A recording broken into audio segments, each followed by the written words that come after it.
Muy buenos días, amigos de AIPEF, a todos los asociados a nuestra organización, también a todos los periodistas que quizás todavía no estén asociados, pero quieran ser parte de nuestro gremio. Quiero que tengamos hoy día una excelente conversación de jueves por la mañana. Los invito a que dejen por un lado sus pautas de sus medios, alguna otra pauta también de algún ente gubernamental o alguna empresa, porque también es importante pasar tiempo escuchando sobre temas que a todos nosotros los periodistas que cubrimos economía y finanzas deben importarnos. Y vamos a hablar de un tema que resume muy bien un refrán que dice: en la vida hay solamente dos cosas ciertas y que nadie se puede salvar: de la muerte y de pagar impuestos. Por eso tenemos que entender bien cómo funciona el sistema tributario de nuestro país. Y lo hacemos en esta segunda charla de la alianza que tenemos nosotros en la Asociación Interamericana de Periodistas de Economía y Finanzas en el capítulo de Chile, junto a Recabarren y Asociados, estudio tributario que se especifica en este tema muy importante y que vamos a abordar hoy. El mes pasado hablamos sobre las exenciones tributarias. Bueno, ¿qué es lo que vamos a hablar hoy? La institucionalidad y los próximos cambios a la legislación tributaria, y también una figura que es una novedad de la última modernización, pero que poco sabemos y que también es poco conocida, que es la Defensoría del Contribuyente, DDCON. Esos van a ser los dos temas principales que vamos a hablar. El primer tema estará a cargo del socio de Recabarren y Asociados, Pablo Chechilnitsky, y el segundo tema del DDCON, también el socio del mismo estudio, José María Díez. Les quiero recordar que esta va a ser una conversación en off.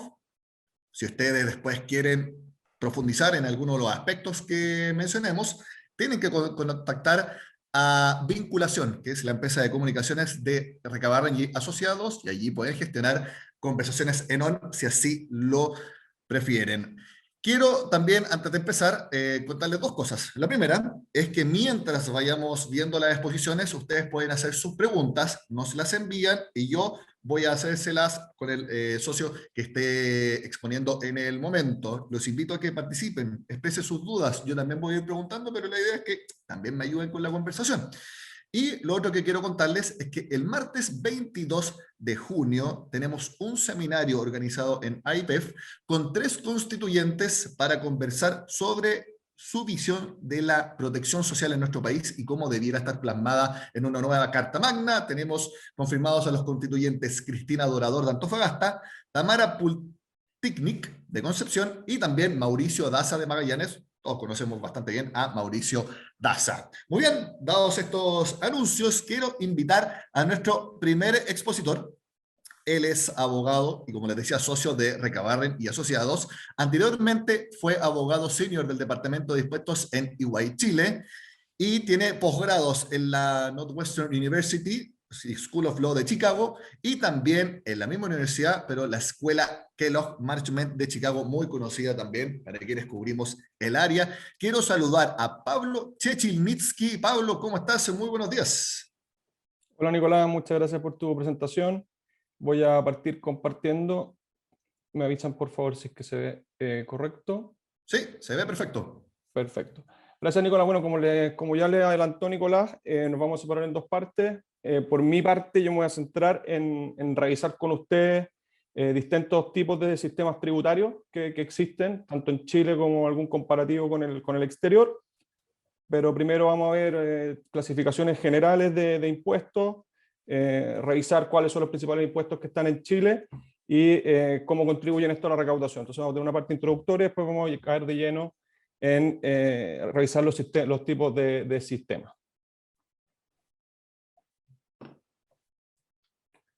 La clasificación general.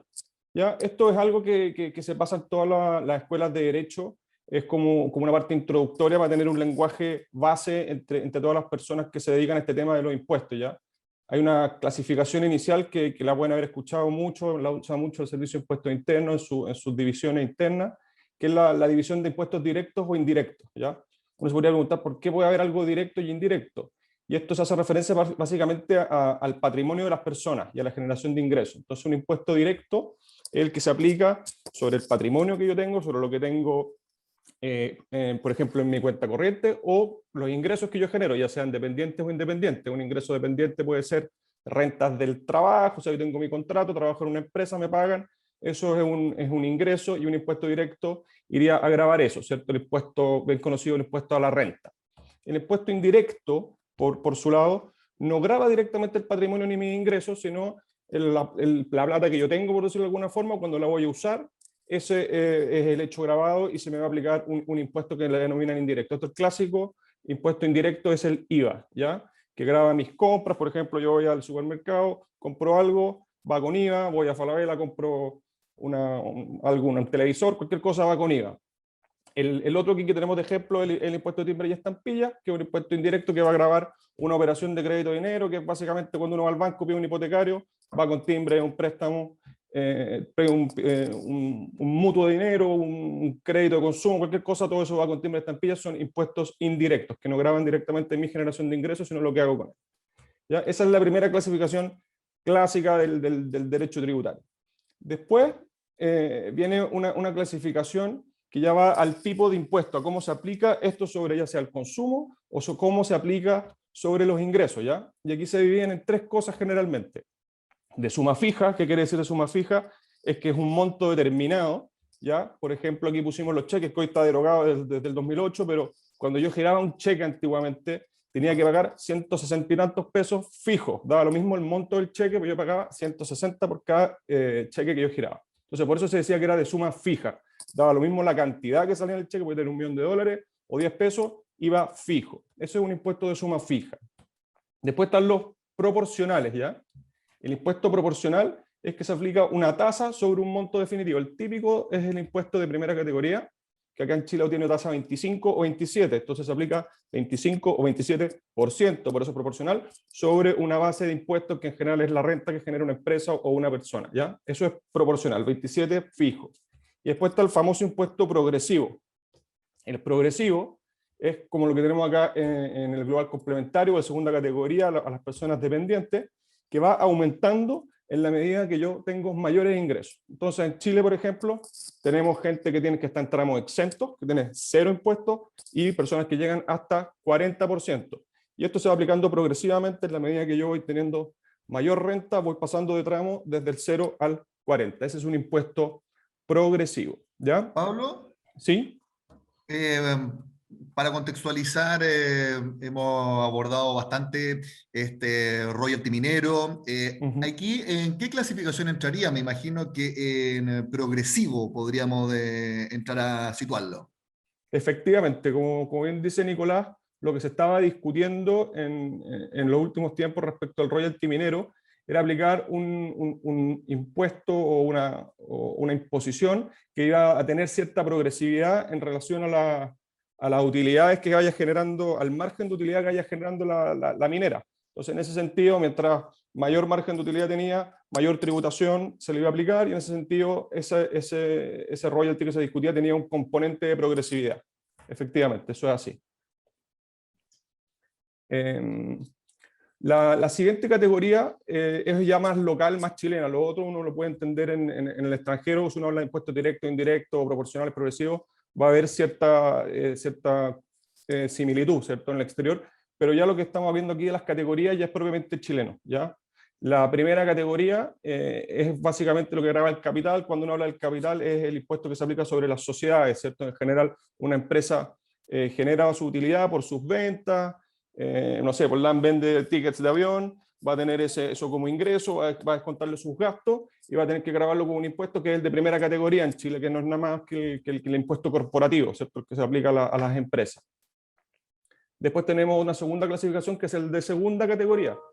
El de segunda categoría es básicamente el que grava las rentas del trabajo dependiente. El trabajo dependiente, como ya le había adelantado, es aquel que tienen las personas y que están sujetas a un contrato, ¿cierto? Hay una relación de dependencia con el jefe, en definitiva, y estos son sueldos, pensiones o rentas. En la segunda categoría, como para clasificarlo dentro de los conceptos que ya vimos, sería un impuesto directo, y es progresivo, ya, porque va aumentando en la medida que yo gano más sueldo, que me pagan más, voy pagando con una mayor tasa. Es un impuesto progresivo. El de primera categoría no lo dije, pero es proporcional, ¿ya? Y después finalmente tenemos los famosos impuestos finales, que también lo pueden haber escuchado, y uno dice, ¿qué son estos impuestos finales? Particularmente en Chile se trata de dos impuestos, que es el global complementario, ¿ya? Que afecta a las personas independientes, naturales chilenas, ¿ya? Pero una persona natural que no está sujeto a un contrato de trabajo, o bien que está sujeto a un contrato de trabajo, pero que tiene otras rentas. Por ejemplo, tengo mi sueldo, pero invertí en acciones, por ejemplo, que no están sujetas a beneficios tributarios. Eso va a caer en mi global complementario, voy a tener que reliquidarlo junto con mi sueldo en mi global complementario, ¿ya? Entonces afecta a dependientes o independientes que obtengan rentas grabadas en esa categoría, ¿ya? Y además, en la otra categoría de impuesto final, ya vimos el global complementario para locales, está el impuesto adicional.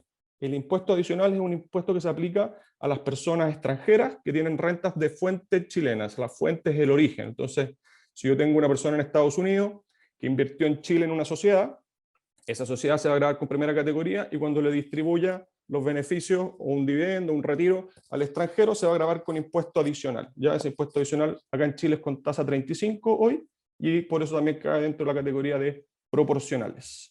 Pablo, algo quizá importante de aclarar para alguien que quizá recién se está metiendo en el reporteo tributario, es que en la primera categoría se graban siempre las utilidades, porque muchos pueden decir, pero ¿cómo una empresa no va a pagar impuestos o paga poco impuestos si tiene muchas ventas, pero también puede tener mucho gasto? O incluso han salido reportajes afuera, en Estados Unidos, hace poco salió uno de cómo grandes empresas o grandes personas de mucha fortuna pagan bajo impuestos, pero también porque, y dan como razón de que, bueno, es que si no generan utilidades por A, B o C motivos, no pagan impuestos. Eso es importante decir que al grabar las rentas provenientes de capital, uno tiene que también hacer la traducción de que graba cuando hay utilidades.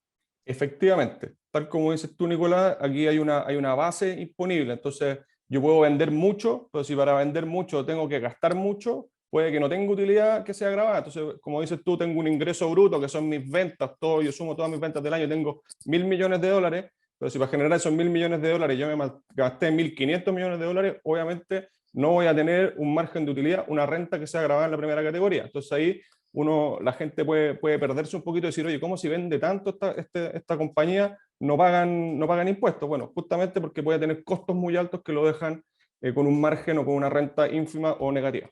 Entonces, no necesariamente porque haya mucha venta tiene que haber una base imponible de primera categoría. Aquí tenemos otra clasificación que es clásica también en el derecho y que es muy frecuente que la utilicen en las escuelas de derecho, que es para clasificarlos por el tipo de estado en el que está la riqueza. ¿Ya? Entonces tenemos lo que ya vimos anteriormente, que es lo que graba la generación de riqueza, ¿cierto? Que es el impuesto a la renta, que se divide en la primera categoría, que tenemos acá dentro de la primera categoría, el impuesto el impuesto de régimen general, el de las pymes, la renta presunta, ¿cierto? Que son todas las cosas que se aplican sobre las empresas. El de segunda categoría, que como ya dijimos, es el de los trabajadores dependientes. El global complementario, que es para las personas naturales chilenas, y el adicional, que afecta a los extranjeros, ¿ya? Todo esto afecta a la generación de riqueza. Por otro lado, tenemos lo que afecta al consumo, ¿cierto? Que es cuando yo esa riqueza que generé, que ya tributó con los impuestos a la renta, yo la gasto, va a ir a tributar ese flujo que yo utilizo en comprar un televisor, qué sé yo, va a tributar con IVA, que es un impuesto al consumo, ¿cierto? Graba un hecho que yo hago con mi dinero. Y finalmente, la otra clasificación que hay es en los que graban el patrimonio, que es eso que yo ya tengo. Por ejemplo, el año pasado yo gané plata y la tengo en mi cuenta corriente y me compré un terreno, ya ese terreno puede que no me esté generando renta, es parte de mi patrimonio, pero yo voy a tener que pagar por él. ¿Y cómo pago por él en Chile? A través de las contribuciones, las famosas contribuciones y sus sobretasas, ¿cierto? Eso es algo que grava mi patrimonio, algo que ya se generó, no cae dentro del consumo, entonces no paga IVA, pero va a estar grabado de igual forma con las contribuciones. Otro impuesto clásico en Chile que se aplica sobre el patrimonio es el impuesto a la herencia, ¿cierto? Que es algo que deja el causante, una persona muere, deja su patrimonio y eso se va a ir a grabar con un impuesto a la herencia, entonces graba el patrimonio, no hubo generación de riqueza ni tampoco hubo consumo, pero de igual forma se graba. Aquí, bueno, lo que se está discutiendo hoy, que ya lo vieron haber visto en el seminario anterior, es el famoso impuesto a los súper ricos que caería dentro de este ítem, ¿cierto? Como un impuesto al patrimonio. y otras cosas que se están viendo también, como las exenciones del IVA, la rebaja a los bienes básicos, iría a impactar en el impuesto al consumo, y algunas otras exenciones van a hacer que aumente, por ejemplo, la recaudación por renta. Por ejemplo, si a mí me saca una exención en venta de acciones, va a entrar en mi global complementario seguramente, si un extranjero en el adicional, entonces así van impactando esas cosas dentro de estos ítems. Como hablamos de recaudación, en la siguiente lámina les voy a mostrar cómo impactan estos tipos de impuestos en la recaudación chilena. Aquí abajo tienen los totales, ¿cierto? Está en miles de millones de pesos, y en la columna de la derecha ven la recaudación. Acá en Chile siempre se habla que el IVA es el más recaudador, y eso es tal cual. Estos son datos del año comercial pasado, esto que se declaró en abril de este año acá en Chile. Como pueden ver, el IVA, que está acá casi en la mitad de la tabla, es un 49,2% de la recaudación total de impuestos en el país, ¿ya? Los 4 ítems que están hacia arriba del IVA, que es primera categoría, segunda categoría, global y adicional, en conjunto son un 42,3%, y esto es lo que contribuye el impuesto a la renta dentro de la recaudación total. El otro impuesto que vimos era herencia y donaciones, después el territorial, que eran las contribuciones famosas, y después tenemos otros impuestos que para efectos de este seminario los mostramos cerrados porque son bastantes, pero aquí está el tabaco, combustible, impuesto de timbre, estampillas, juegos de azar, etc. Entonces, es importante tener esto en mente cuando también uno habla de las exenciones que ya les mencioné, porque van a impactar justamente en estas recaudaciones. Si vamos a las exenciones del IVA, van a bajar potencialmente esta recaudación y la contribución del IVA dentro de este total. ¿Ya? O sea, si ponemos un 4% de los bienes básicos, va a impactar aquí. Si ponemos un 10% de los combustibles, va a impactar esta recaudación. Si eliminamos exenciones a las ventas de acciones, el 107 famoso, o lo de los FIPS, ¿cierto? Que va a ser renta lo de los FIPS, seguramente va a pegar en la primera categoría, la venta de acciones puede pegar en la primera categoría, o en el global complementario, y así sucesivamente. Entonces, cada una de las exenciones va a impactar en un tipo de estas rentas, ¿cierto? El impuesto a los súper ricos sería particularmente uno separado, no iría ni en herencias, ni donaciones, ni territorial, pero era un impuesto al patrimonio y sería algo adicional que, como se estaba conversando, debería ser transitorio. Eso está por verse, ¿cierto? Por verse y por Pablo, discutirse. sí, que justamente quería preguntarte por eso, ¿cómo ves la discusión sobre este impuesto al patrimonio denominado súper rico en cuanto a lo que ustedes conversan en la plaza? También quizás sus clientes pueden tener algunas dudas, y sobre todo porque está la discusión respecto a si es legítimo o no, eso cada persona puede tener su opinión, pero lo Ujú. importante también es si es eficiente, si es eficaz, si logra recaudar lo que se promete. Vimos recientemente un ejemplo de Argentina, no sé si puede ser comparable, pero en ese sentido, ¿cómo ves esa discusión y el objetivo que se busca si es que realmente se podría llegar a cumplir en cuanto a recaudación? Mira, yo lo veo difícil, Nicolás. Yo no creo que se cumplan esas metas. Los números que sacaron, yo creo que fueron en base a valores bolsa, o no sé, o no sé dónde habrá sido la fuente de esos números que usaron para las propuestas originales, pero básicamente lo que salió es que vamos a ir a avalúos fiscales o normativas de ley de herencia que van a dar montos más bajos, y uno piensa que no puede obligar a alguien a hacer una tasación de todo su patrimonio. Te gustan saber valores objetivos, que van a ser balances que muchas veces no son financieros. Entonces pueden ser balances tributarios que tienen montos mucho más pequeños, que muestran la inversión y no el valor económico. Entonces ahí uno puede ver una distorsión dentro de lo que se dice que se va a recaudar y el efecto que se va a generar, ¿cierto? Pero más allá de eso, yo creo que lo importante es el efecto. O sea, si esto va a ser un impuesto de una vez, está por verse, pero cuando ya a alguien le dicen que le van a gravar el patrimonio, no sé, hablamos de grandes fortunas de Chile que van a pagar millones de dólares, si esto permanece en el tiempo, para mí, desde mi punto de vista, esto genera fugas de inversiones. Al final, gente que se va a querer redomiciliar, que va a querer irse a otros países, preguntan mucho por países de Latinoamérica o de América porque están en el mismo uso horario, pero en el fondo genera eso, genera fuga de capitales, ya lo vimos en otros países, en España, en Francia, los tuvieron que sacar, en Argentina también se ha ido mucha gente a Uruguay, que justamente tiene un régimen bien favorable para extranjeros. Entonces, genera eso, yo creo que genera un efecto nocivo, y esperemos que si lo ponen, que sea transitorio realmente. Algo permanente de ese estilo, yo creo que va a perjudicar, más que ayudar, porque volviendo aquí a la tabla, vamos a tener un impuesto, ¿cierto?, que va a ser aquí súper rico, por ejemplo, abajo de las donaciones con un 0,5%, pero si se va a la inversión, me va a bajar la recaudación en primera categoría, se va a la inversión, van a invertir a otros lados, entonces hay que tener cuidado. No solo va a aumentar la recaudación, puede impactar en las otras categorías. Perfecto. Habiendo hecho esta parte introductoria, ¿cierto? Vamos a pasar ya a ver tipos de sistemas. ¿Tipos de sistemas de qué? Tipos de sistemas de renta, de impuestos corporativos. Aquí vamos a repasar cosas extranjeras y en Chile, ¿ya? En la doctrina tributaria, en general, hablan de tres tipos de sistemas. Está el desintegrado, el integrado y el semi-integrado. Uno podría decirse, ¿por qué hablan de integración? ¿Qué es lo ¿a qué se están refiriendo cuando hablo que está desintegrado? Básicamente el impuesto desintegrado, que se aplica, por ejemplo, en Italia, en Uruguay, en Austria, con ciertas modificaciones en Estados Unidos, ya que es en estricto rigor el que más países de la OCDE usan, que es el desintegrado. ¿A qué se refiere? En que hay dos centros de tributación que están separados completamente. Aquí tenemos dos círculos rojos. Uno es la sociedad propiamente tal y otro es la persona que recibe el flujo de la sociedad. Son dos cosas distintas que no se unen en ningún momento y por eso no están integrados, están desintegrados absolutamente. Aquí en el ejemplo podemos ver que la sociedad de abajo genera 100 de utilidad, tiene una tasa corporativa que grava su renta, ¿cierto?, de 25, entonces queda con un disponible después de cumplir con sus obligaciones tributarias de 75.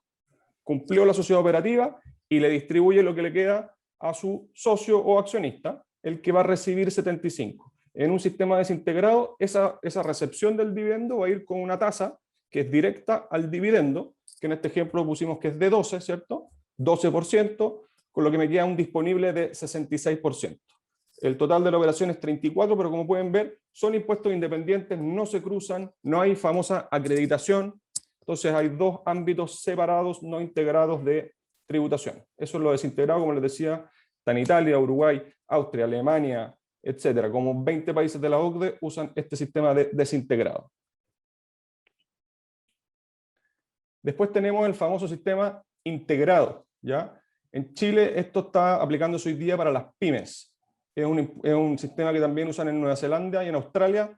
No hay muchos más países de la OCDE al menos que usen este sistema. México lo usaba, no recuerdo si lo está usando actualmente, pero en algún momento también tuvo un sistema integrado. De nuevo, ¿por qué estamos hablando de integrado? Aquí si ven el círculo, incluye a la persona y a la sociedad. Porque hay una integración. El impuesto se mezcla, el que paga la sociedad operativa con el que paga la persona natural. Hay una acreditación o una utilización del crédito por la persona natural y en el fondo el impuesto lo termina pagando completamente la persona, pero con un crédito que le da el Estado por el impuesto que pagó la sociedad operativa de abajo. Entonces vamos con el ejemplo, ¿no? Sí. Expliquemos bien por qué le llamamos crédito, para que no haya confusiones Sí. para quien nos esté escuchando y que diga, pero ¿qué tiene que ver un préstamo bancario acá? No, nada que ver con eso, pero es para que todos en verdad resolvamos cualquier duda cuando estamos hablando de esta nomenclatura. ¿A qué se refiere con un crédito? Un crédito, miren, la ley de la renta en estricto rigor, como se separa aquí en este sistema integrado, lo que me está diciendo básicamente no es que me voy a ir a pedir plata al banco, ni que pedí plata y que alguien me dio billetes. No, aquí lo que nos estamos diciendo es que por una ficción, para construir la base de la persona natural, que es lo que va a tributar en su lugar complementario, yo le digo, usted reconstruya la base por la que tributó la sociedad. Entonces, si la sociedad tributó sobre 100 con una tasa de 25, me repartió 75, pero esta ficción dice que yo recibí 100, ¿cierto? Entonces uno va a decir, pero ¿por qué me estás diciendo que yo tributé sobre 100 si recibí solo 75? Y le dice, porque yo le voy a dar un crédito a usted, usted va a tener derecho a deducir del impuesto determinado a nivel personal lo que ya pagó la sociedad, y en ese sentido es un crédito, pero es una anotación, no es un flujo que alguien vaya a ver, no, nunca me va a llegar a mi cuenta corriente, sino que es un crédito tributario contra el impuesto determinado. ¿Por qué? Porque a través de esta ficción yo tengo que reconstruir la base tributaria que tenía la sociedad. ¿Ya? Ese es el mecanismo integrado que tenemos en Chile. Entonces, por eso tenemos esto que es más complejo. Ya se ve más complejo que el desintegrado que tenía 4 líneas. Aquí tenemos muchos más pasos para llegar a la tributación, ¿cierto? Como les estaba diciendo, recibo el dividendo de 75, tengo que incluir el impuesto que pagó la sociedad de abajo, que es el crédito recibido de 25, ¿cierto? Mi dividendo viene con crédito, reconstruyo la base, y lo aplico con la tasa de impuesto personal, que aquí es 34. En Chile puede llegar hasta 40, ¿cierto? Entonces la persona va a tributar sobre esos 100 en su tasa progresiva según su renta. Si yo gano poco, puedo pedir una devolución incluso, ¿cierto? Y ahí determino el impuesto personal de 34 sobre la base de 100. Me doy el crédito, que es lo que ya se pagó abajo, y me queda el disponible después de toda esta operación con una carga de 34. La carga es similar, ¿cierto? Pero llegamos por vías distintas. Aquí tú haces la precisión de que esto es para régimen PYME, ya Pyme. que después de la reforma tributaria del año 2014 se hizo la separación y por eso solamente quedó para PYME. Esto quedó para PYME y el régimen general quedó en lo que vamos a ver a continuación, que es lo que se llama semi-integrado. ¿Por qué se llama semi-integrado? O sea, ya vimos algo que era completamente desintegrado, la sociedad completamente separada de la persona. Después vimos algo que es integrado, que la sociedad se complementa completamente con la persona, se reúnen, se genera la base tributaria y se da crédito por el total de lo que pagó la sociedad operativa. Y tenemos esto que es semi-integrado. ¿Por qué? Porque hay una integración parcial.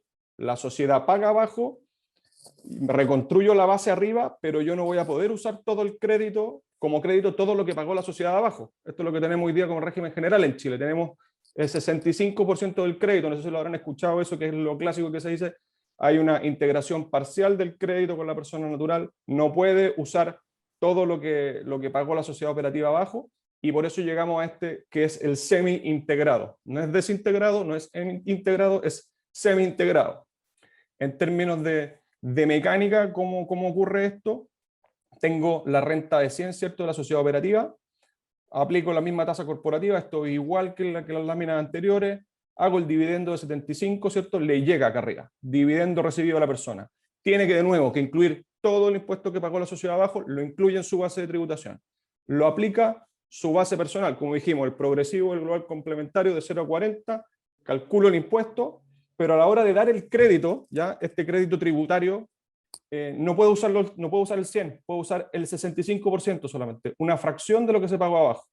Entonces, ¿qué es lo que ocurre? Termino pagando una base más alta y el total de la operación y el flujo disponible disminuye. Entonces, hay un pago abajo, puedo usarlo en parte como crédito a nivel de persona natural y por eso es un semi-integrado. Y esto es lo que tenemos hoy día. Y esto es lo que se aplica para las grandes empresas y también para los accionistas de las empresas. Efectivamente, efectivamente. Todo el régimen 14A de hoy día, que es el semi-integrado, que es el que se llama hacer el régimen general, mientras uno no puede hacer PYME, etcétera, es este. Esto es lo que hay en Chile hoy día, una semi-integración. Tengo aquí a continuación un ejemplo numérico, pero es básicamente lo mismo que vimos. Yo creo que lo más interesante es pasar aquí, que es un comparativo, ¿ya?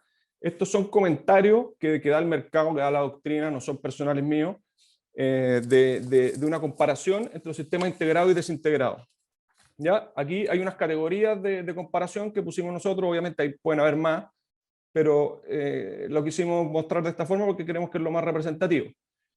¿Cuál es la diferencia en tener un sistema integrado y desintegrado en relación a las rentas del trabajo y el capital? ¿Cierto? La renta del trabajo es lo que pasa con una persona que tiene un contrato de trabajo, un dependiente, y la del capital, la que tiene un independiente y que invierte a través de una sociedad. El sistema integrado o semi-integrado, ¿cierto? Lo que tenemos en Chile, dicen que siempre se dice que hay una asimetría. ¿Y por qué hay una asimetría? Porque no se comporta igual este sistema para una persona asalariada, para el gerente general de una empresa, que por decirlo para el dueño, ¿cierto? El gerente general por su sueldo va a recibir todos los meses un monto que él no puede postergar su tributación, ¿cierto? Le van a sacar mes a mes su tajada de impuesto de segunda categoría, que lo va a tener que declarar a final de año, pero no lo puede postergar, imposible postergarlo, lo tiene que declarar. Mientras que el dueño de la empresa puede dejar emposadas las utilidades que paguen, por ejemplo, el impuesto corporativo de 27, y postergar su retiro, es decir, no lo voy a retirar, postergo mi tributación final. Entonces tenemos que el dueño puede tener en su global complementario 0 de pago, ¿cierto? Porque no retiró, no necesitaba retirar, lo postergó, lo dejó ahí abajo, mientras que el gerente general de la empresa está pagando tasa 40 y infinito. Entonces, aquí se genera esta asimetría. Dicen que en el sistema desintegrado esto no ocurriría, que habría mayor simetría, ¿cierto? ¿Por qué? Porque hay un impuesto al dividendo. Aquí lo que hablamos, para entender esto de la mayor simetría, lo que tenemos que entender es que en Chile, si uno retira desde una sociedad, por ejemplo, no sé, pues tengo LAN, tengo Falabella, tengo CAP, etcétera, que es una sociedad. Los dueños en general tienen dos tipos de personas, tienen personas naturales y empresas. Una distribución desde un Falabella a la sociedad de los dueños de Falabella, a la sociedad de los dueños de Falabella, no va a tributar con impuestos finales, y no va a tributar con impuestos finales sin importar cuántos pisos hacia arriba vayan hasta que llegue una persona natural. Entonces, en ese sentido, podría haber un retiro de flujo desde Falabella por parte del dueño que se va a alojar en la sociedad de inversiones de ellos y no va a tributar con impuesto final, versus que tenemos el gerente por el lado que recibe su renta y va a tener que pagar mes a mes por esa renta. ¿Ya? En un sistema desintegrado, lo que ocurre es que dice, esa distribución desde Falabella yo te la voy a grabar con un impuesto al dividendo. Entonces, en ese sentido, se tiende a igualar el tratamiento de la renta del trabajo y el capital, porque cuando lo retire a su sociedad de inversión va a tener que pagar de igual forma. ¿Ya? Ese es el primer tema aquí de la mayor simetría o asimetría. Hay una discusión aquí también, ¿ya? Que no sé si lo han escuchado, el tema de la regresividad de los impuestos. Dicen Sí. que el impuesto, que el desintegrado es regresivo. ¿Y por qué es regresivo? Porque es una tasa fija. Por ejemplo, si yo pongo un impuesto al dividendo de 12, va a afectar a todos por igual, al que gana 0 y al que gana 100 millones de dólares. Entonces, él va a pagar 12, ¿cierto? Mientras que en el integrado, como cae en mi global, va a depender de la renta que yo tengo como tributo, incluso pudiendo acceder a una devolución. Si una persona que gana 0 recibe un dividendo de 10, por ejemplo, con crédito de 2, va a poder pedir de vuelta ese crédito. Entonces, en ese sentido, no es regresivo, es progresivo en el integrado, mientras que el desintegrado se torna regresivo porque es parejo, es igual para todos. Pablo, ¿y por qué es parejo y no es proporcional? ¿Hay alguna razón? Mira, este es un desintegrado clásico. Dentro del devenir del desintegrado hasta llegar a una integración completa, hay sistemas intermedios. Hay desintegrados modificados, como les dicen, que es algo como lo que teníamos en Estados Unidos. En Estados Unidos lo que tienen es que el dividendo tiene tasas progresivas, que depende de cuánto yo voy retirando, a qué tasa me veo afectado. Entonces también se le puede dar una progresividad. Pero eso Perfecto. ya son modificaciones del desintegrado que van tendiendo hacia la integración. Entonces eso también existe, pero los Ok, va complejizando también. Entonces cuando me dicen qué es lo que vamos a ver más abajo, la carga administrativa que es más simple, si es más simple si hablamos de un desintegrado puro. Si vamos a cosas intermedias, se complejiza también la situación. En cuanto a la ilusión y evasión, ya lo tocamos un poquito, pero en el sistema integrado, como existe esta postergación, ¿cierto?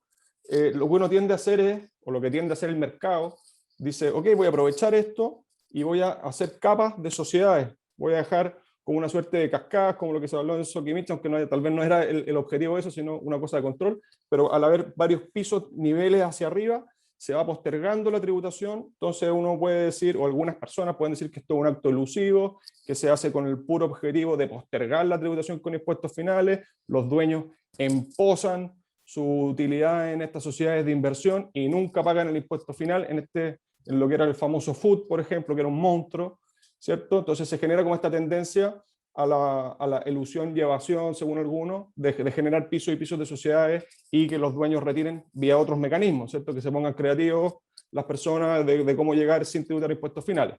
Dicen que el desintegrado, al estar completamente separada la tributación del socio de la compañía, no existe esto, porque contra la distribución va a haber pago, ¿cierto? Entonces ya no hay tanto incentivo de generar capas y capas porque se va a pagar inmediatamente con la distribución. Hay una discusión aquí que ya que es más dogmática, que es sobre la doble tributación. Como hay una integración entre compañía y persona, ¿cierto? En el integrado no habría doble tributación, es el mismo monto que se paga una vez, por decir lo que se consolida a nivel de la persona, pero en el desintegrado hay algunas personas en doctrina que dicen que existe una doble tributación. ¿Por qué? Porque sobre el mismo flujo paga la compañía y después paga la persona natural. Entonces, en ese sentido, habría un tema que podría ser inconstitucional, etcétera. Ahí hay una discusión. En Ahí, algunos sí, países, ahí sí. se me ocurre un ejemplo que quizás nos pueda clarificar, Pablo, porque claro, Ujú. en el desintegrado, cuando la empresa tiene utilidades, tiene que pagar el impuesto de primera categoría por las utilidades. Y al repartirla a los accionistas, ahí las personas reciben, hacen el retiro y también pagan como personas naturales. Entonces, Ujú. se entiende bastante claro que habría una doble tributación. No estoy calificando si es bueno o malo, pero que sí Claro. habría pago doble.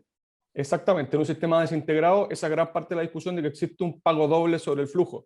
En un sistema integrado, al haber esta acreditación, en estricto rigor no hay un pago doble porque todo eso que se pagó abajo, al Claro. final yo lo estoy usando para pagarlo arriba. Entonces no Lo que existiría tú ese problema. mencionabas y que clarificamos del crédito. Sí, sí, exactamente. Exactamente, Nicolás. Otro tema que es la reinversión. Es importante la reinversión, ¿por qué? Porque genera más actividad económica, ¿cierto? Entonces uno escucha que dicen que el integrado fomenta la reinversión. Eso puede ser real, porque como hablamos de estos pisos que quedan arriba de las sociedades, ¿cierto? Y son utilidades que no han pagado impuestos finales, entonces las personas no es que las dejen en la cuenta corriente, la plata en sus sociedades de inversión, sino que las invierten en otras cosas. O la misma sociedad, si es que se decidió no retirar porque va a haber un impacto tributario, las dejan posar, las puede usar como capital de trabajo, etcétera. Entonces dicen que al estar en Chile, en el sistema chileno, al estar esta estructura de que se posterga la tributación con impuestos finales, existe un fomento a que se reinviertan en otras cosas, que se inviertan en el mercado de capitales, que se inviertan en terrenos, que se inviertan en cosas que le dé movimiento a la actividad económica. El sistema desintegrado se dice por algunos que no es tal cual. ¿Por qué? Porque al ya grabarse con el impuesto final directo después del dividendo, ya se completó la tributación y en este sentido no habría un fomento a la reinversión. Ya tengo mi plata completamente tributada, entonces fomenta más el consumo, ¿cierto? No tengo por qué ir a invertirla en algo y postergar la tributación, que sería algo nocivo o algo no querido, ¿cierto? Y podría, en el fondo, limitar la reinversión en ese sentido y fomentar el consumo en, qué sé yo, en autos, casas, comida, cualquier cosa, ropa. Entonces ese es un tema del desintegrado que se comenta mucho. Y lo otro es la famosa carga administrativa, ya que dicen que el integrado y que es efectivo es mucho más complejo y el semi-integrado es más complejo aún, ya muchos registros, mucho control de créditos, de distintas rentas, genera devolución, ¿cierto? Porque como hablamos, si es que a mí me llega crédito y yo tengo un global bajo, me van a tener que devolver, ya un sistema engorroso, hay mucha fiscalización, justamente por esto, por lo engorroso que es, por lo complejo que es el sistema. Entonces dicen que la carga administrativa del integrado es más compleja que el desintegrado, que básicamente no hay control de crédito, ¿cierto? En el puro desintegrado no hay control de crédito, se paga abajo, se distribuye, se paga arriba, es más transparente, es más claro, requiere menos instrucciones del Servicio de Impuesto Interno, las normas legales en general son mucho más cortas. Aquí tenemos artículos larguísimos de sistemas integrados, desintegrados, versus que un sistema desintegrado podría ser mucho más breve, ¿ya?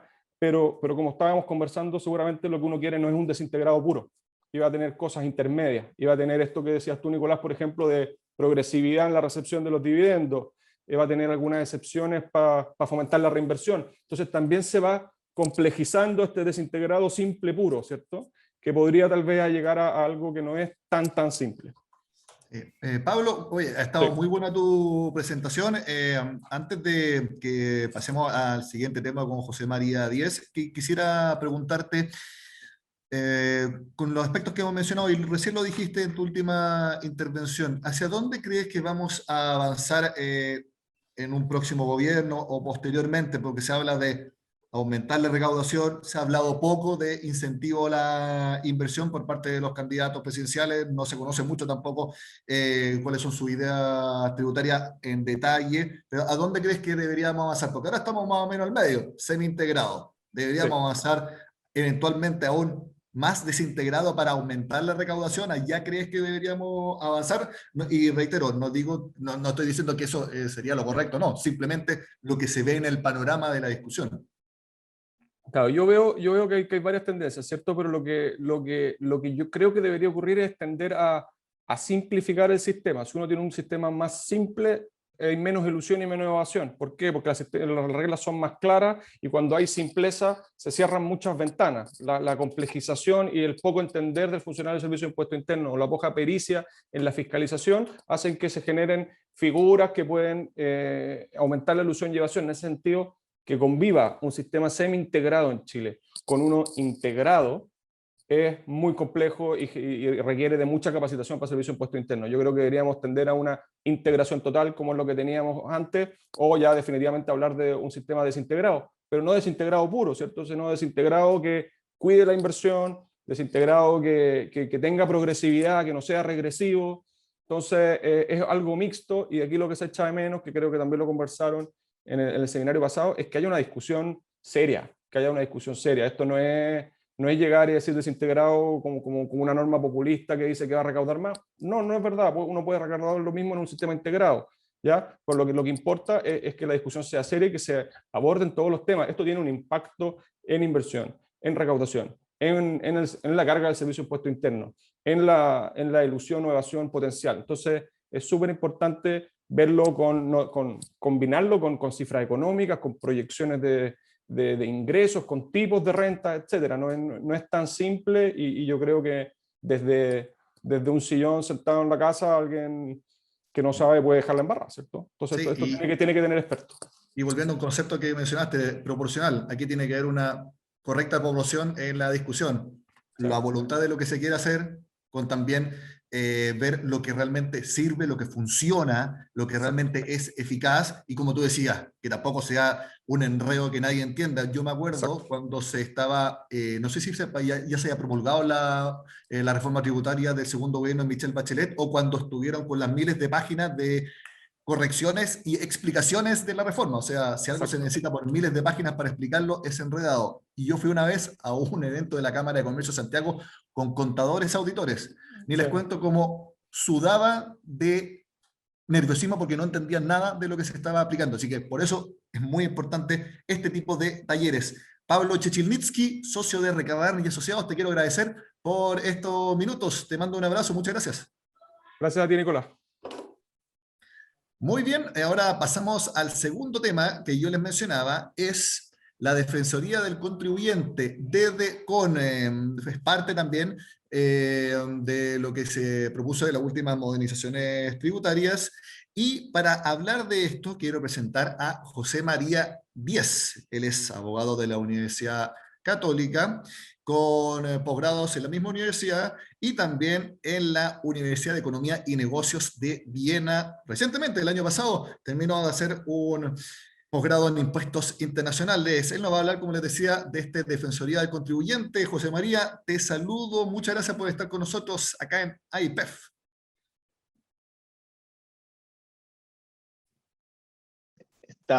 Estaba en silencio. Muchas gracias, Nicolás. Voy a proyectar aquí, un segundo.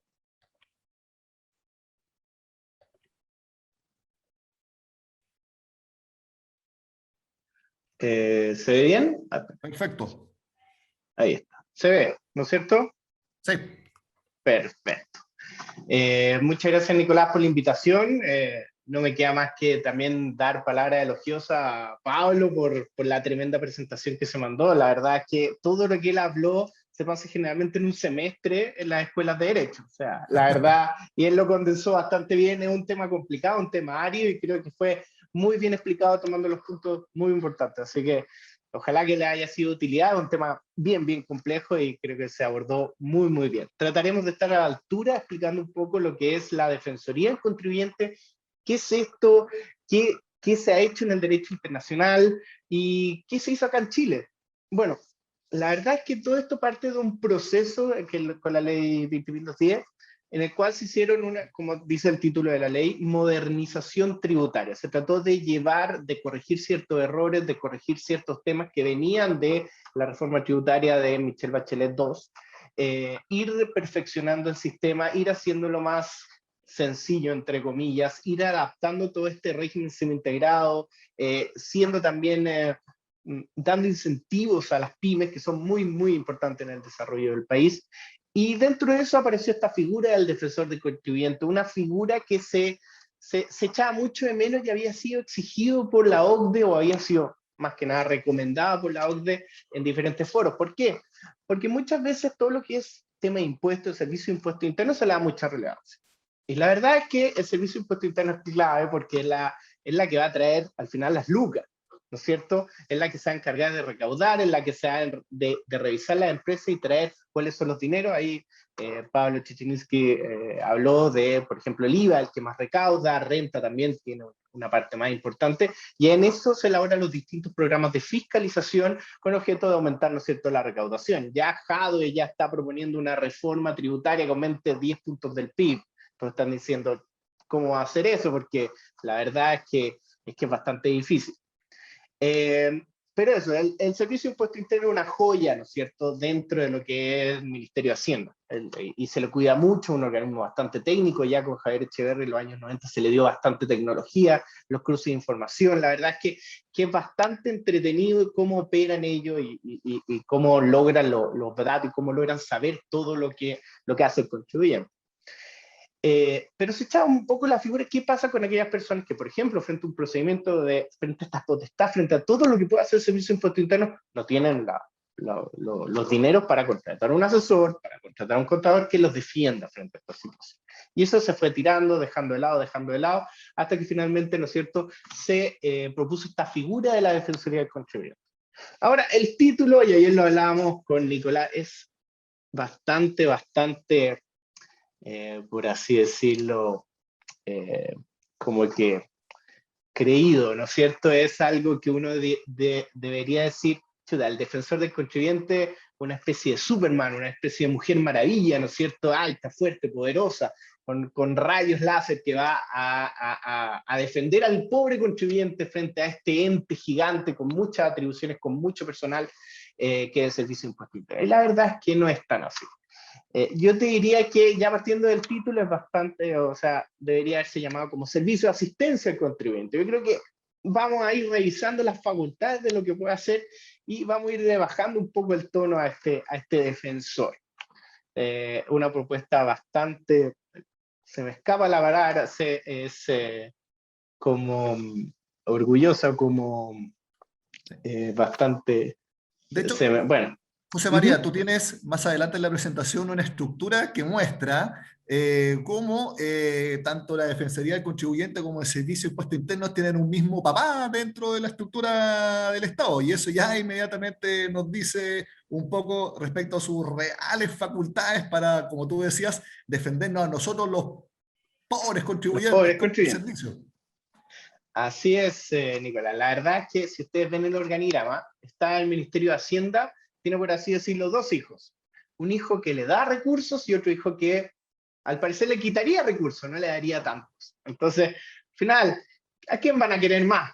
Por supuesto, al hijo que da, ¿no es cierto? Es algo muy natural. El Ministerio de Hacienda tiene mucha presión, demandas sociales, todo lo que es el tema. Entonces, es muy necesario el tema de la recaudación. Y ahí aparece clave el Servicio de Impuesto Interno. Bueno, Tesorería, por otro lado, que es el organismo realmente recaudador. Y aquí está la DECON, que tiene una función de orientación, una función de reclamo, una función de semifiscalización del Servicio de Impuesto Interno, porque no es tan así. Entonces, eso es lo que vamos a proceder a revisar un poco más detalle y ver en definitiva cómo van a, o de alguna manera proyectar cómo van a ir interactuando estos dos entes que forman parte dentro del Ministerio de Hacienda. Siguiendo un poco la lógica de lo que era el modelo mexicano que se tomó, porque hay en otros países en que la entidad del defensor del contribuyente tiene mayores atribuciones y está separada de lo que sería la administración fiscal o el Ministerio de Hacienda, o es un órgano aparte, inamovible. Hay ciertas cosas que se han dado así, no en nuestro caso, es decir, tal como vemos, estaría dependiente del Ministerio de Hacienda, inspirado en el modelo mexicano, pero hasta ahí nomás. Vamos a ver que tiene ciertas atribuciones. En el caso del modelo mexicano, te lo adelanto, puede entablar reclamos en materia administrativa, es decir, ante el propio Servicio de Impuestos Internos, pero también puede representar ante el contribuyente ante tribunales judiciales, cosa que aquí no ocurre. Ya estamos prendiendo ciertas luces de lo que puede hacer. El defensor, bueno, es un abogado, contador, auditor o ingeniero. Antes el proyecto original era solo abogado, después ya se modificó para agregar otras profesiones. La verdad que no tenía mucho sentido. O sea, hay contador, auditor e ingeniero que salen tanto más que un abogado y un abogado puede saber mucho menos. Tiene que ser una persona de reconocido prestigio y se designa mediante el sistema de alta dirección pública.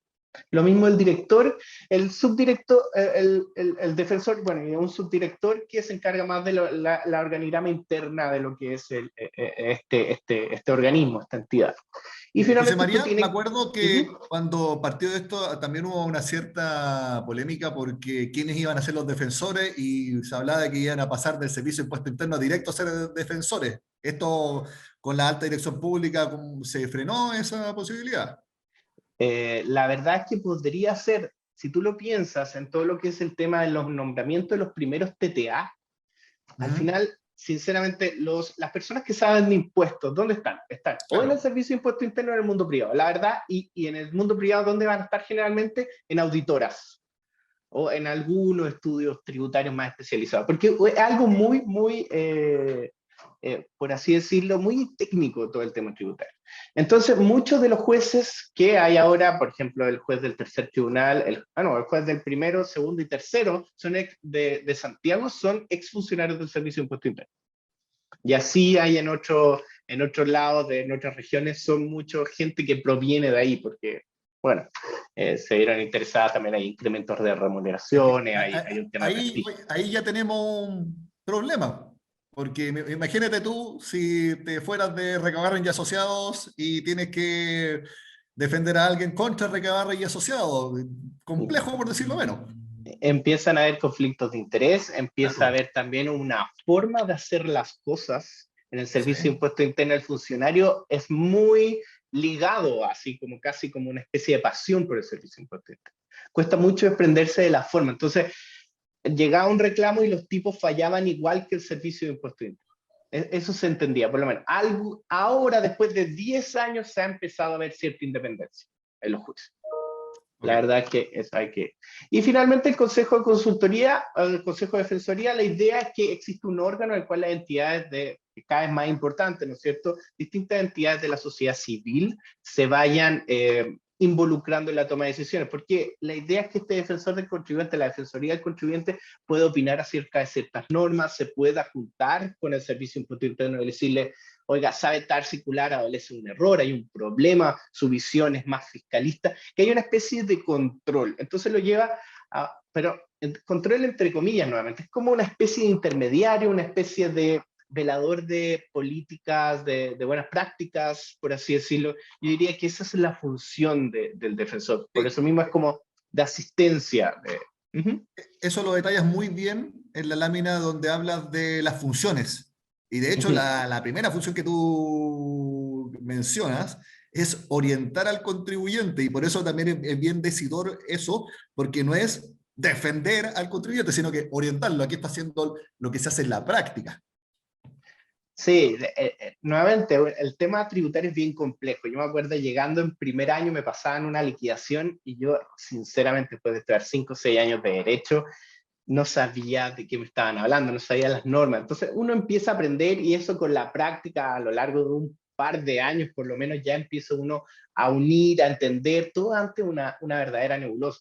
Imagínense para un contribuyente, imagínense para una pyme, imagínense para un barbero, un peluquero, una persona que tiene un negocio, que está iniciando, que ya con todo lo que significa emprender el negocio, además tiene que trabajar para el fisco, que es siempre nuestro socio, ¿no es cierto? Que se lleva parte de la tajada de lo que, y que obviamente provee con otros servicios, y nadie discute un poco la retribución del impuesto, pero la verdad es que hay que trabajarle a este socio, ¿no es cierto? Y este socio siempre se va a llevar su parte.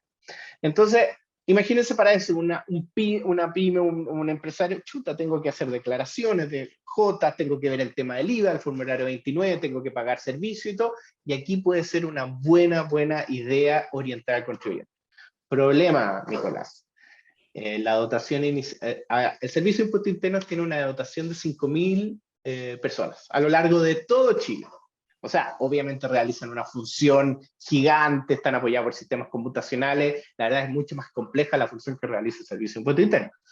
Pero nuestra defensoría está dotada solamente con 34 funcionarios, que solamente 18 van a comenzar este año.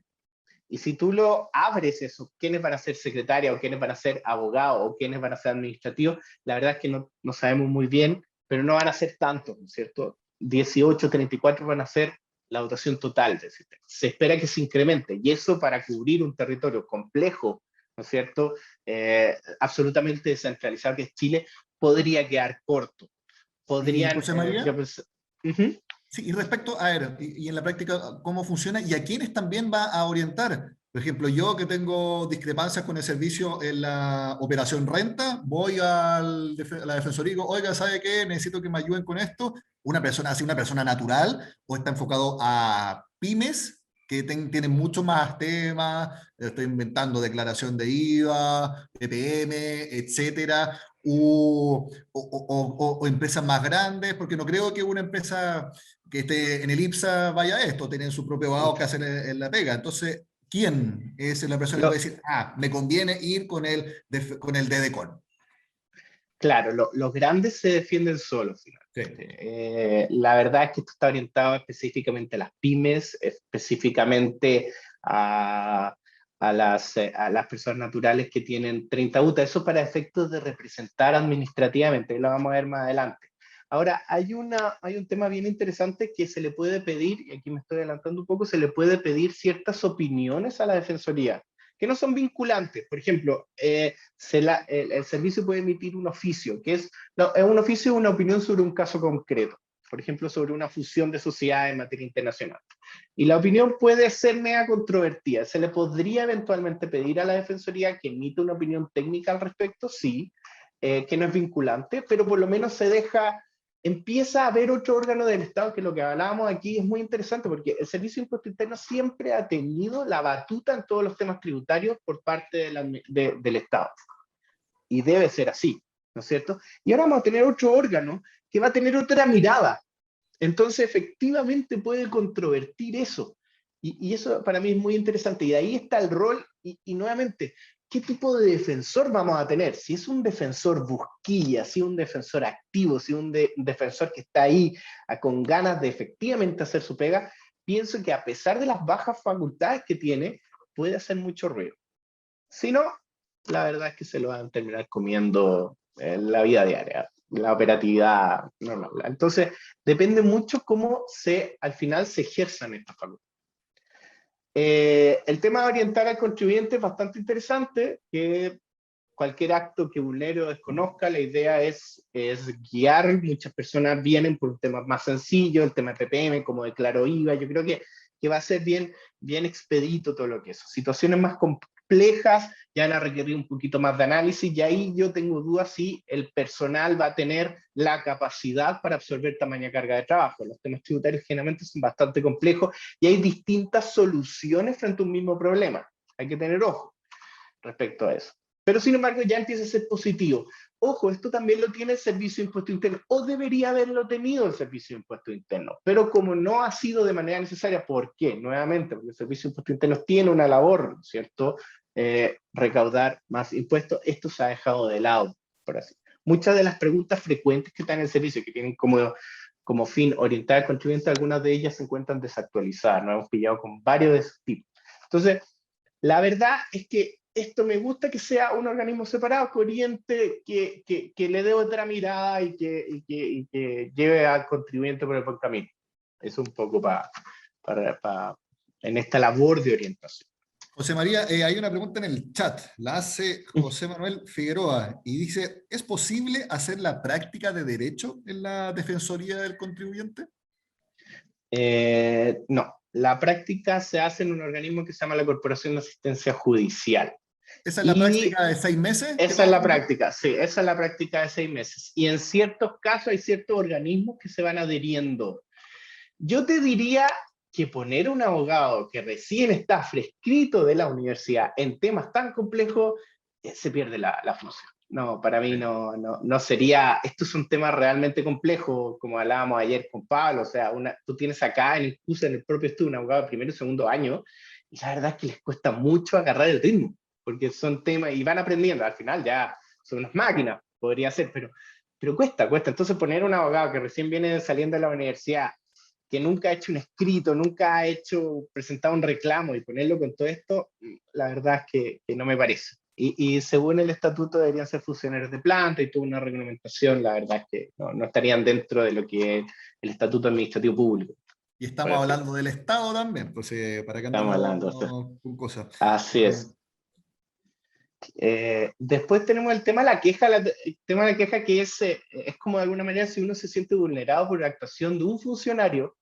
Es interesante ver cómo yo, como contribuyente, por ejemplo, me atendieron mal, menoscabaron mis derechos, me dijeron que me iban a resolver algo en 5 días y no me lo hicieron. Yo puedo ir donde la Defensoría decir, oye, aquí no me han entendido bien, no me han respetado los derechos del contribuyente, un trato digno, un trato cortés, un trato diligente, y por lo tanto me gustaría que aquí se sancione, me vengo a quejar de este funcionario. Y la verdad es que aquí es interesante porque se investiga esta situación, se evalúa el informe, se le pide al funcionario, se le da traslado para que evalúe su recargo, y al final lo que hace este organismo, el defensor, lo que hace es formular una recomendación de lo que tiene que hacer el funcionario. Y si el funcionario la acepta, todo bien. Por ejemplo, no sé, tener un mejor trato, me imagino, es algo que está bien, no se dejan como sanciones muy específicas, así que dependerá de cada caso. Me imagino tener un trato, atenderlo, darle hora, no sé. Pero si no lo acepta, porque el funcionario puede no aceptarlo, sí, obviamente todo aquí no es vinculante, se van a publicar las recomendaciones en la página web. Entonces hay una especie de artimaña en el sentido de que, ok, tú no quieres cumplir esta recomendación, yo te voy a publicar. Y me imagino que con el paso del tiempo, si un funcionario empieza a se le publicar demasiadas recomendaciones, ya empieza a tener un poquito más de ojo la situación. Yo creo que es un poco, es una sanción media pasiva-agresiva, yo diría, dentro de esto. Vamos a ver cómo va a afectar, vamos a ver cómo se va a dar, vamos a ver si en algún minuto también los gremios del Servicio de Impuesto Interno empiezan a hacer ruido con esta situación, que también es para considerarlo. En todo caso, siempre es no vinculante. Casos graves, reiterados, que afectan a un número de contribuyentes importante, pueden ser publicados en el diario oficial o en un medio de comunicación masiva. O sea, hay una función de publicidad y una sanción de publicidad que se quiere dar a entender, ya que no se puede efectivamente sancionar. A diferencia de otros modelos, por ejemplo, el modelo italiano, ahí sí hay vicios, y el modelo también de Estados Unidos, si hay vicios, ahí puede haber sumarios, puede haber suspensión de los procedimientos que hay dentro del Servicio de Impuesto Interno. En este caso no hay. Es solamente una recomendación. La palabra En es general, casi, es entonces, bien respetuosa. Sí, José María, en general, entonces, no hay que pensar en la Defensoría del Contribuyente como un CERNAC o como una Contraloría, para nada, o sea, es mucho menos que eso. Tú decías un rol orientador, a lo más, oiga, tiene una anotación negativa este funcionario, pero no más que eso por ahora. Claro, esa es la idea y esa ha sido la gran crítica. O sea, bueno, siempre lo hablábamos la otra vez con otro par de abogados. Bueno, antes no teníamos nada, ahora tenemos algo. Pero ese algo también nos deja mucho que desear. O sea, si yo soy pyme, voy al defensor del contribuyente, que tiene una dotación exigua, y vivo en Arica, y todos se atienden en Santiago, y me dan hora para un mes, la verdad es que no me sirve. Entonces, ¿cómo va a ser ese tema del defensor finalmente? ¿Cómo se planea? ¿Cuál va a ser la realidad? Nos genera muchas dudas. Y además hay un ejemplo muy claro y que lo mencionaste al principio, José Moría. Si yo tengo un problema de verdad con servicio de impuestos internos, tengo una discrepancia de mucho dinero y no me conformo con que simplemente se le haga una observación, y me gustaría ir a tribunales, el defensor no me representa, tengo que contratar Hay, representación en otro lado. Así es, a diferencia es la parte que difiere del modelo mexicano. El modelo mexicano sí puede ser ante tribunales, acá no. Acá la verdad, señor, arréglese como pueda, se ha metido en la liquidación, tiene 90 días. Por favor, elabore el reclamo. La verdad es un poco triste, deja medio camino la pega. Que de hecho, y aquí está la representación administrativa, esta representación se da una vez que se ha emitido el acto administrativo terminal por parte del Servicio de Impuesto Interno, una vez que se ha emitido una liquidación, una vez que se ha emitido el giro. ¿Qué pasa con todo el proceso de fiscalización previa? Ahí el contribuyente también está solo, lo pueden orientar, efectivamente, pero no lo pueden representar. Y la verdad es que nosotros mismos, en la práctica profesional, es muy diferente cuando el contribuyente va solo, que va con su contador auditor, que va con su abogado, porque empiezan a hablar el mismo lenguaje con el tema del fiscalizador o el abogado. No digo que hayan abusos, sino que simplemente el contribuyente le entrega cosas que el fiscalizador no necesita, el fiscalizador puede haberse entendido mal, se habla el mismo lenguaje dentro del proceso y hay muchas cosas que se logran parar ahí. Ah, perfecto, esto se acredita de tal manera, esto no, mira, no te voy a aceptar eso. Esas son las conversaciones que se hacen dentro de. Y la verdad es que, por lo menos lo que me ha pasado, muy profesional de repente con el fiscalizador y el abogado de grupo, uno va solucionando los temas. El contribuyente en esta instancia está solo, se le orientó, se le dijo qué tenía que hacer, pero al momento del esquivo, al momento de la reunión, al momento de enviar el mail o qué sé yo, está solo. Y si uno ve, por ejemplo, las estadísticas en materia de RAP, que es el recurso de reposición administrativa, frente a una liquidación, que es cuando el Servicio de Impuestos Internos me establece una diferencia de impuestos internos. Por ejemplo, Nicolás, tú me des 10 millones de pesos por tal y tal motivo, porque no declaraste, no hiciste, qué sé yo, tú dices, chuta, ¿qué hago? Tú puedes o ir directamente a tribunales o presentar un recurso de reposición administrativa, que es ante el mismo servicio en este último caso. Y la idea es solucionarlo ahí porque un tribunal ya sigue, se demora varios tiempo, en cambio el otro un procedimiento más corto. Y alrededor, el año 2020, alrededor de 60%, 59-60% de los recursos de reposición administrativa se les dio al lugar total o al lugar en parte. ¿Qué significa? Que durante el proceso de fiscalización previa hay vicios, hay errores, hay duplicidad de función que no se están haciendo y que al final, al momento de revisar nuevamente por parte de la administración su propio acto, se corrigen. Entonces, ahí el principio de economía, que el principio de legalidad, todo eso es importante que esto hubiera aparecido antes, que el defensor tome la batuta antes, durante el proceso, no esperar a que exista esta liquidación o este giro. Es un poco para ir guiando el tema, sobre todo si hay tantos que se modifican. Y después, bueno, ese 40% que no se da lugar o que se declara inadmisible, tendrá que irse a tribunales, efectivamente, y ya el contribuyente está solo. Eso es un poco el tema. Perfecto. También es... Sí. Sí, no, termine la idea, por favor. No, es que iba a pasar ya al proceso de mediación ya. A ver si tiene alguna otra pregunta al respecto. El proceso de mediación es interesante como que el defensor nuevamente, dentro de estas habilidades blandas que tiene que tener, habla con el Servicio de Impuestos Internos, le dice, mire, ¿sabe aquí hay algo? Usted emite un giro, usted emite una liquidación, pero la verdad es que no estamos de acuerdo con el criterio, mira, nos gustaría que escucháramos al contribuyente nuevamente. Y se hace un procedimiento como desformalizado, no vinculante, nuevamente, en el cual el Servicio de Impuestos Internos está obligado a asistir a la primera reunión, eso sí.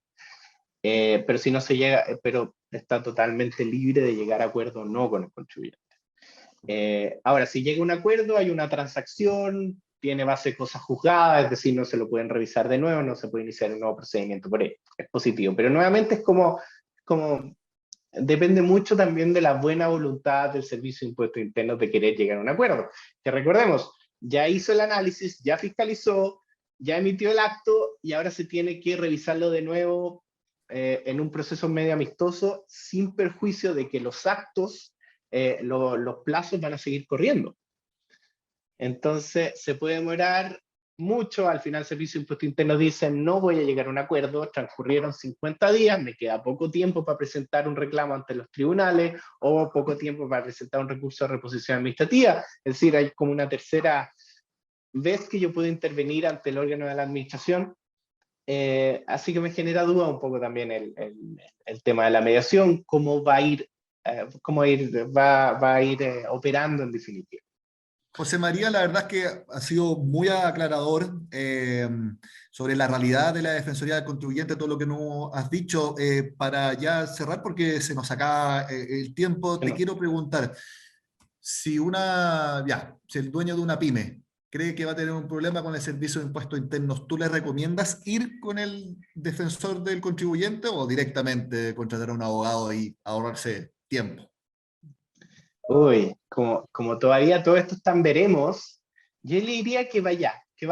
Yo creo que a la larga el servicio, o sea, la Defensoría del Contribuyente va a ir adquiriendo mucho expertise en todo lo que es el apoyo a las pymes. O sea, ese debería ser el foco al final. Ese es lo que debería hacer, siempre apoyar a todo lo que es las pymes que finalmente tienen mucho que decir en la realidad social y tiene que haber una presión para aumentar, por ejemplo, la plana de personal, para para ir incrementando y ir haciendo esta función. Yo creo que puede ser bien valioso, nuevamente depende del ímpetu de la persona que efectivamente lo realice.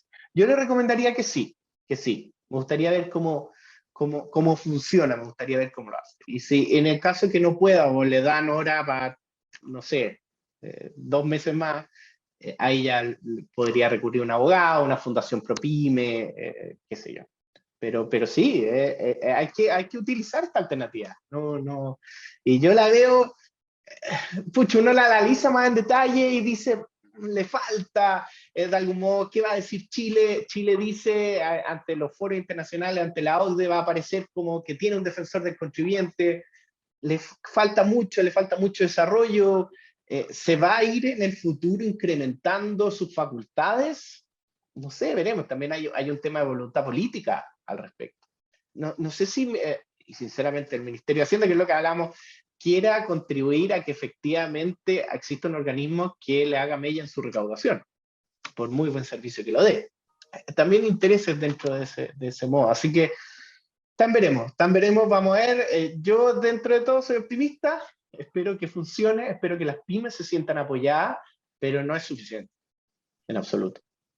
Institucionalidad y próximos cambios a la legislación tributaria ha sido lo que hemos hablado en este segundo seminario de la alianza de AIPEF con Recabarren y asociados. Quiero agradecer a José María Díaz, lo veíamos, y también a Pablo Chechilnitsky por estar con nosotros en esta jornada. José María y Pablo, que estén muy bien. Les mando un abrazo. Muchas gracias. Gracias. Muy bien, amigos, llegamos al final de este seminario. Les recuerdo que el 22 de junio tenemos otro seminario que va a ser con constituyentes. Están con nosotros porque es obviamente el tema más importante de nuestro país durante este año y también los próximos. Termina acá este seminario. Les deseo un excelente jueves. Chao.